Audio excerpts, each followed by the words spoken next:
Холык ярдәмен тойып хезмәт итүче Арап дигән шортлы исемле егет бүген үзе дә хәрбиләргә булышучылар рәтендә. Лениногорскида оешкан волонтерлар төркемендә аның әбисе дә бар. Былтыр февральдә армиядан кайтканнан соң бер ай узгач, егет оборона министрлыгы белән контракт төзегән. Дуслары да СВО зонасына китү теләген белдергән. Читтә кала алмадым ди ул. Поговорил с ними. Әти-әнием башта җибәрергә теләмәде. Аннары мин алар белән сөйләштем, ни өчен китергә теләвемне әйттем. Соңрак алар мине аңлады.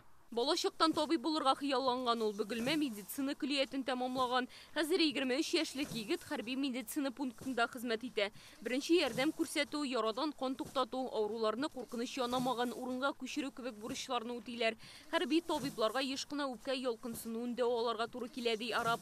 Хуҗалык эшләрен башкарганда җәрәхәтләр алучылар да була икән. Мы уже там долго очень находимся и... Без монда хәйран узак вакыт инде, шуңа эш урыны да яхшы оештырылды. Ятаклар бар, операция ясау өчен өстәл каралган, тиешле ярдәм күрсәтү өчен шартлар булдырылган. Медицина пункты зур булмаса да, куелган бурычларны вакытында үтибез. Бу көннәрдә волонтерлар хәләл консерва ризыклары әзерләү цехын ачкан. Егетнең әбисе хәрбиләр өчен шифалы чәй туплый. Узган ел үзе дә СВО зонасына юл тотып, оныгына көтелмәгән бүләк ясаган.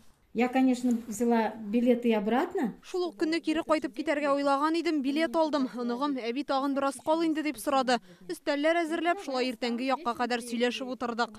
Контракт буенча хезмәт иткән өчен түләүләр вакытында килә ди егет. Махсус хәрби операциядән кайткач, югары медицина белеме алып, балалар табибы булырга тели. Алия Сабирова, Наталья Лакымкина, Роман Богатов, Яңа Гасыр каналы.